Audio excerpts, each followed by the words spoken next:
Kyle, being the foremost expert on these things, what do you call it when a gay man is being cuckolded? Gelded. Yes, no, dude. I don't think that's true, no. I'm pretty sure that's not correct. Listen, it's still technically the word cuckolding, as I'm having a hard time fucking pronouncing words, is the same thing. Whether you're a man and a woman and a man, a woman and a woman. Are you sure about that? Yeah. I don't know. I think so. I actually don't know the definition of cuckolding, to be honest with you. I think it was based off a bird or something, wasn't it? A cuckoo or something? The bird. I think there's a bird called that. Goddamn weirdo. See, that lays eggs or something in other birds' nests, and then it makes other birds raise their babies. Whilst I Kyle's think being that's a based off that. It's biology! creepy person, again, for some unknowable reason. Today's Game of Thrones plotline is, like all good plotlines, centered around NTR. Of course, as is only natural, frankly. I'm not sure it's good NTR, though, to be entirely honest with you. See, I kind of liked parts of this episode. Like, I feel like finally we're getting to something. So it starts with Prince Daemon going... He does some kind of magic trick to the horse, and then the horse goes like, "I'm a crush my lady wife now." Actually, she might not have been the horse's wife. That would have been a little bit weird. But anyways... I do like how magical that was. She's like, "I'm a master of horses and stuff, and I don't trust you." And then Daemon walks up and is like, "Woo!" And the horse is like, "Whoa!" and kills her. It's like, okay. See, I'm no expert on horses, so I'm assuming that is just something they do if you put a hand in their face. They, like, do a backflip or something. She clearly doesn't trust Daemon and is clearly trying to keep him at distance, but for whatever reason allows him to just start being like he's got this look like, "I'm gonna kill you. I'm gonna kill you." And then is like walking at her and saying these very cryptic bad things. And it's like, and she's like, "What? I don't like you very much, Daemon, but I'm gonna stand here and wait for the script says I die at this part." Well, she's theoretically his wife, so she doesn't have any good reason to distrust him, but, Daemon does his Jedi mind trick on the horse, and the horse does his thing, and she dies. And now he is ready to inherit Runestone, or whatever it was. Okay. So this is him setting himself up for the succession conflict. Alright, fair enough. It was a pinch random scene, but I didn't actually mind it. Then we've got the king, who is doing the Rings of Power thing, where he travels millions of miles, only to go like, "Well, turn around, please." And then he does. But before he turns around, he marries off his daughter to Diversity High's eldest son, which I actually thought was a nice little turning point, frankly, because Rhaemon is finally thinking about her duty. She's embraced it all of a sudden, rather suddenly and drastically, but okay. In part, granted, because she figures that her match to be is a big gay.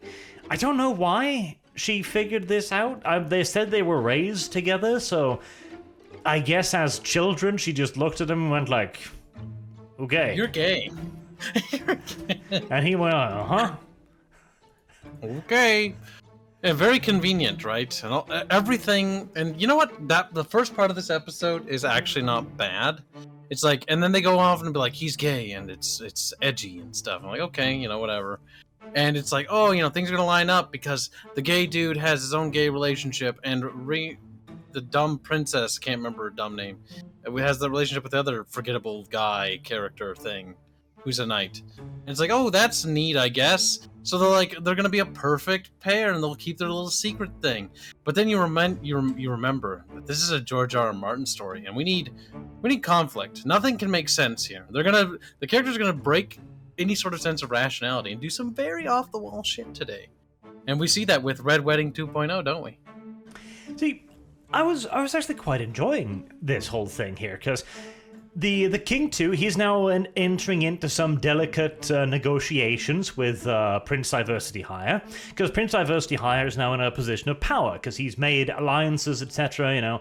He's well situated, as is shown by the fact that the king has to go to him, and he also makes a show out of not going out to greet the king, etc.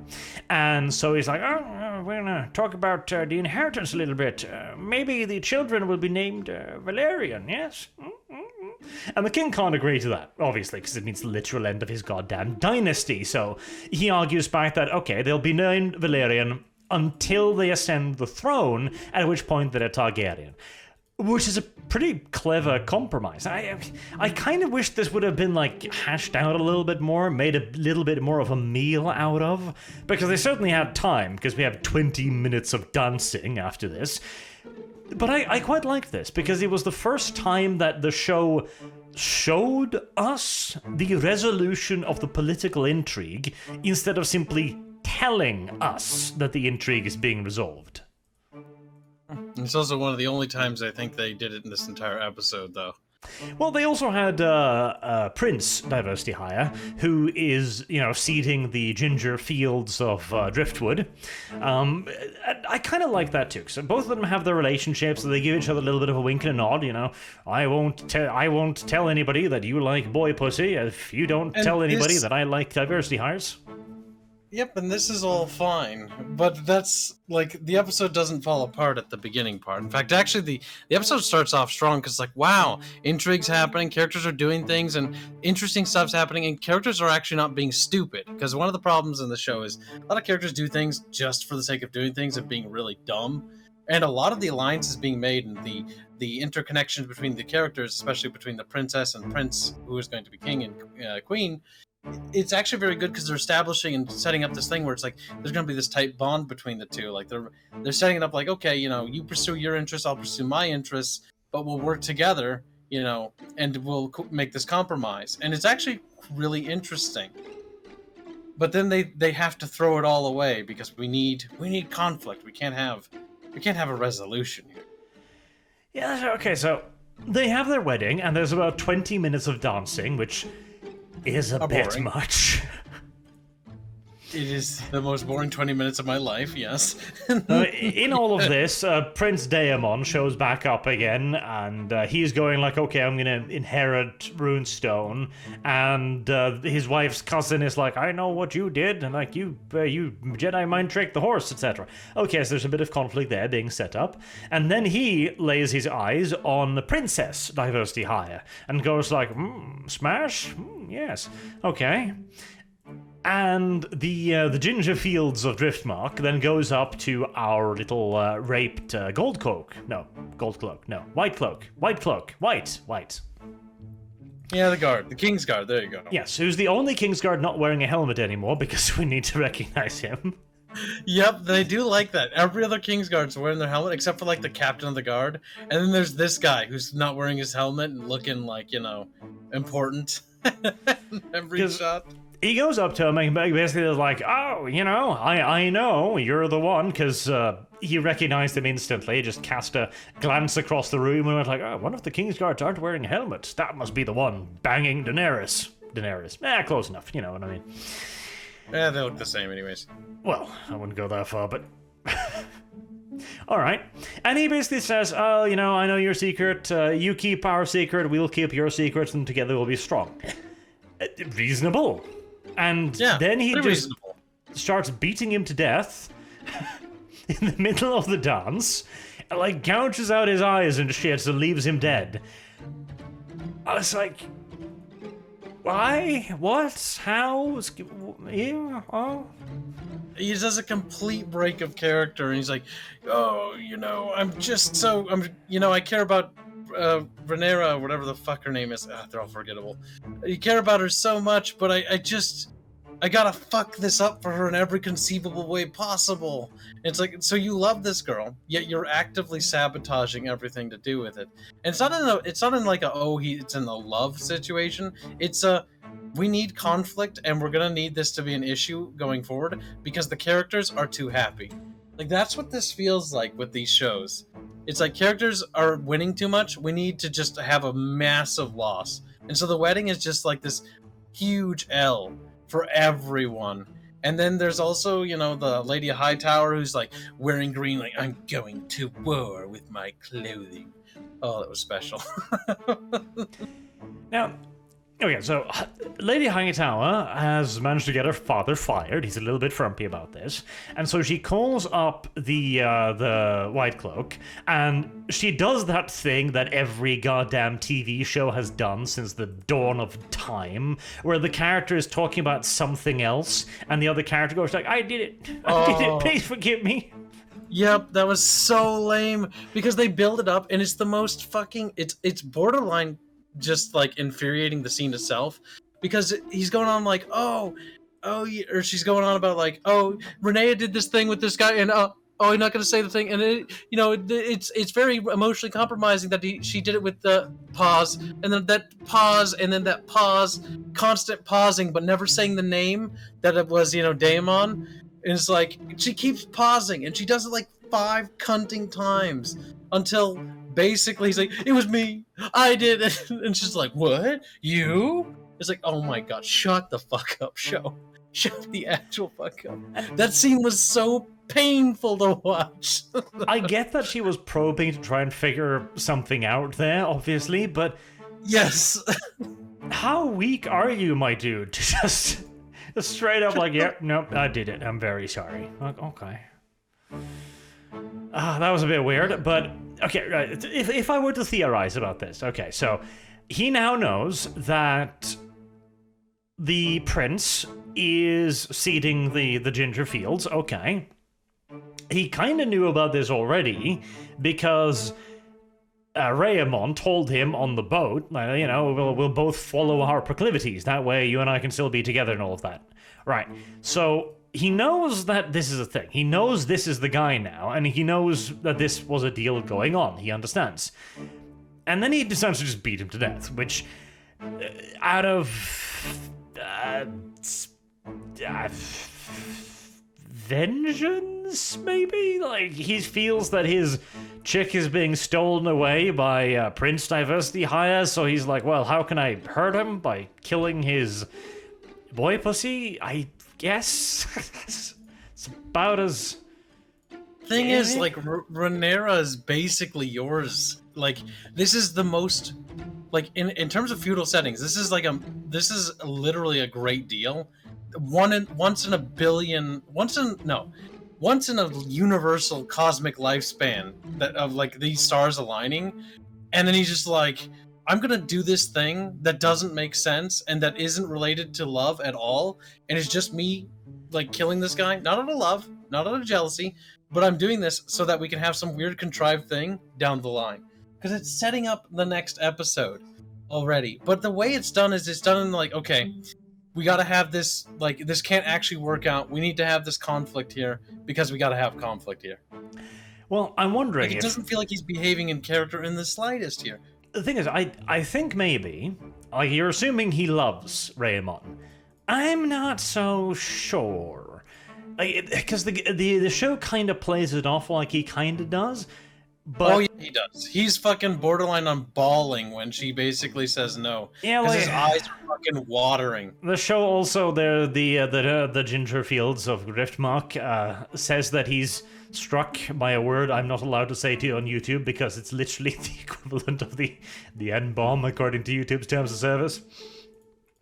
And so I'm guessing he is in love, but like, because the only way I can rationalize this is he wants to hurt the guy irrationally, and so he does this irrational, ridiculous thing to hurt him, and then he's gonna kill himself. Like, that's stupid, but yeah, like, but yeah, he does that.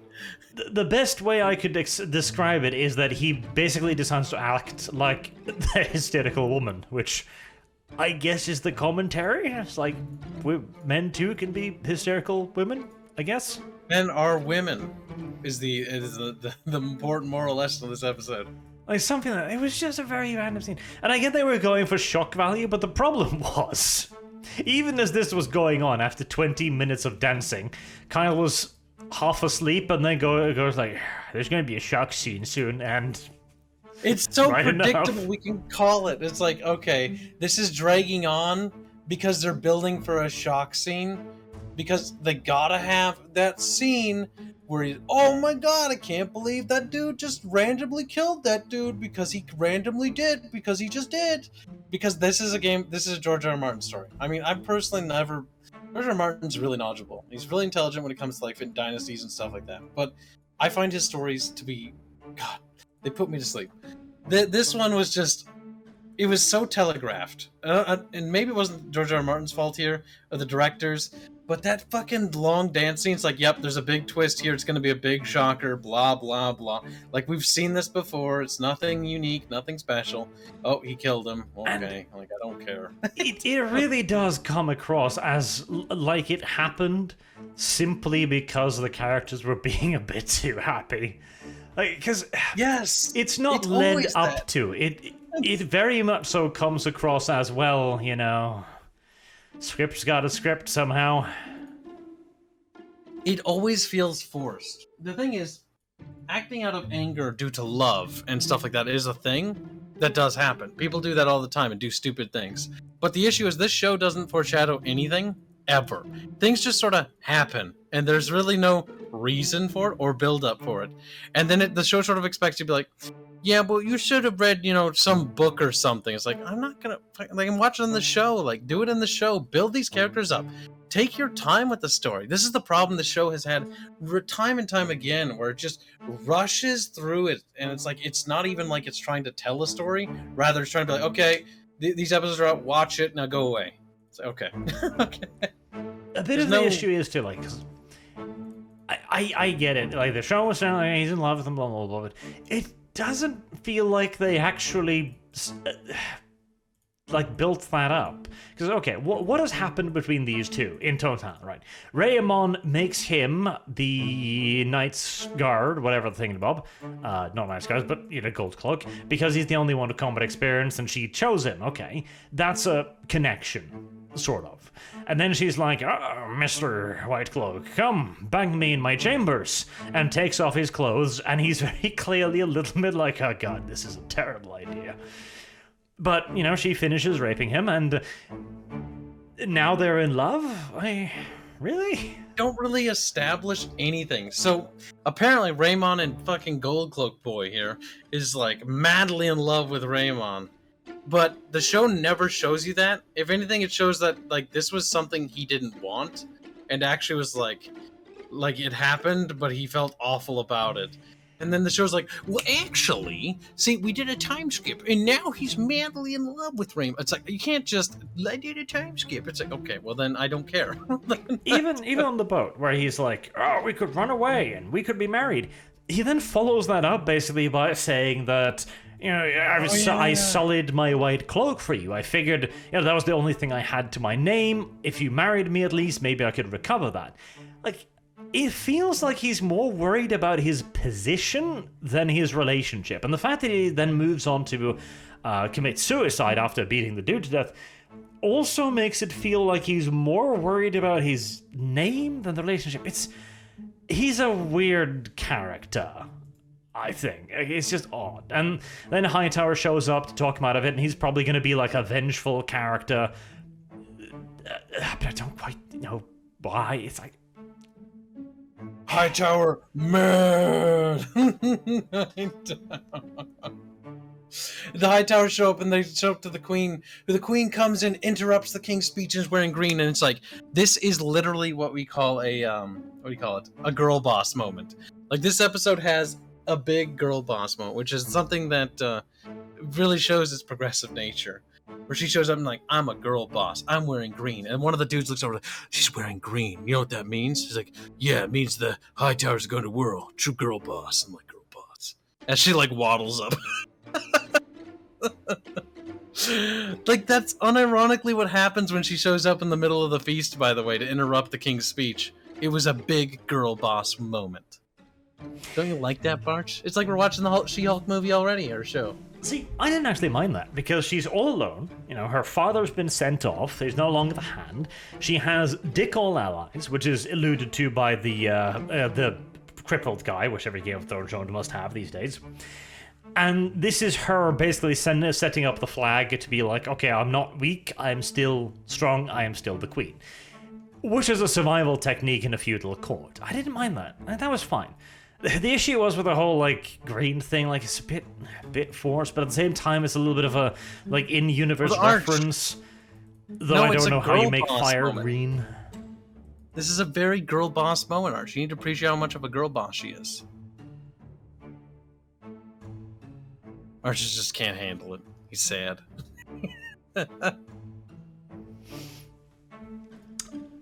All in all, the stuff actually happened this episode, which I do like. There was some actually good stuff, and then the script intervened and said that you can't have a happy ending because, well, it would be kind of a boring TV show. That was probably my biggest annoyance with this one. It's like, and the thing is too, suddenly Rayhamon is like, oh yes, no, I take my duties very seriously. I can't run away from you, Mr. Goldcloak person. My duties are very important. I am the crown, you see. It's like, okay, Literally this the is previous episode. this is the exact opposite of the last 4 episodes of character development for you, but I'm happy she's had growth as a character. I just wish I would have seen it again. I don't really feel that this show actually has character growth. Like, I'm at the point now where things just happen, it's skipped, and you're supposed to pretend that there was character growth. Like, yeah, she really did grow over those months we didn't see. She's yeah, really that's good kind of the person problem. now. She's Like, oh, over the weeks or whatever it took to sail up here, she's accepted her responsibilities now. So, yeah, okay, I guess. She's like, I have a duty to the crown and the people, and now I'm a responsible character. And it's like, oh, okay, that's a 180-degree turn, character. It's a little bit sudden. I mean, to be honest, I appreciate her new character direction because it's like, oh yeah, she should have been here like a while ago. But at the same time, what annoys me is the fact that it just sort of happens, and everything just sort of happens without any sort of actual sense of pacing or building or actual character growth. Maybe it was because Daemon didn't want to have sex with her. That made her grow as a person. Blue balling women make them better people. Maybe blue overing too. I do Blue like how ovaries. in this episode though, like the previous episode, the king's kind of like sickly, but this one's like, okay, king, you're basically gonna die here. Like you're gonna be dead, you know, very quickly. So you need to like hurry up. And he's like, oh, I'm now basically dead. And he's like, look at my arm. And it's like, oh, your arm's like completely dead. Okay. We just sort of escalate things here. Yeah, again, the king's illness has been one of those things where it's been shown, but he goes from being, you know, relatively healthy to being keeling over dead during the middle of the wedding. And a lot of this is, again, the fact that the show keeps up with the goddamn time skips. Again and again and again. Like, months fly past during every episode. Yeah. I think this one actually had the shortest time skip, didn't it? Yeah, it was only a, 2-week boat ride or something back and forth. Yeah, from the previous episode, which is actually reasonable. But my problem with that is it's 2 weeks, and all of a sudden, in those 2 weeks, like, these characters have had, like, these massive, like, shifts in their personalities and who they are. Hold on, I figured it out. I figured out how What? Rhaenyra got her, like, it's my duty thing.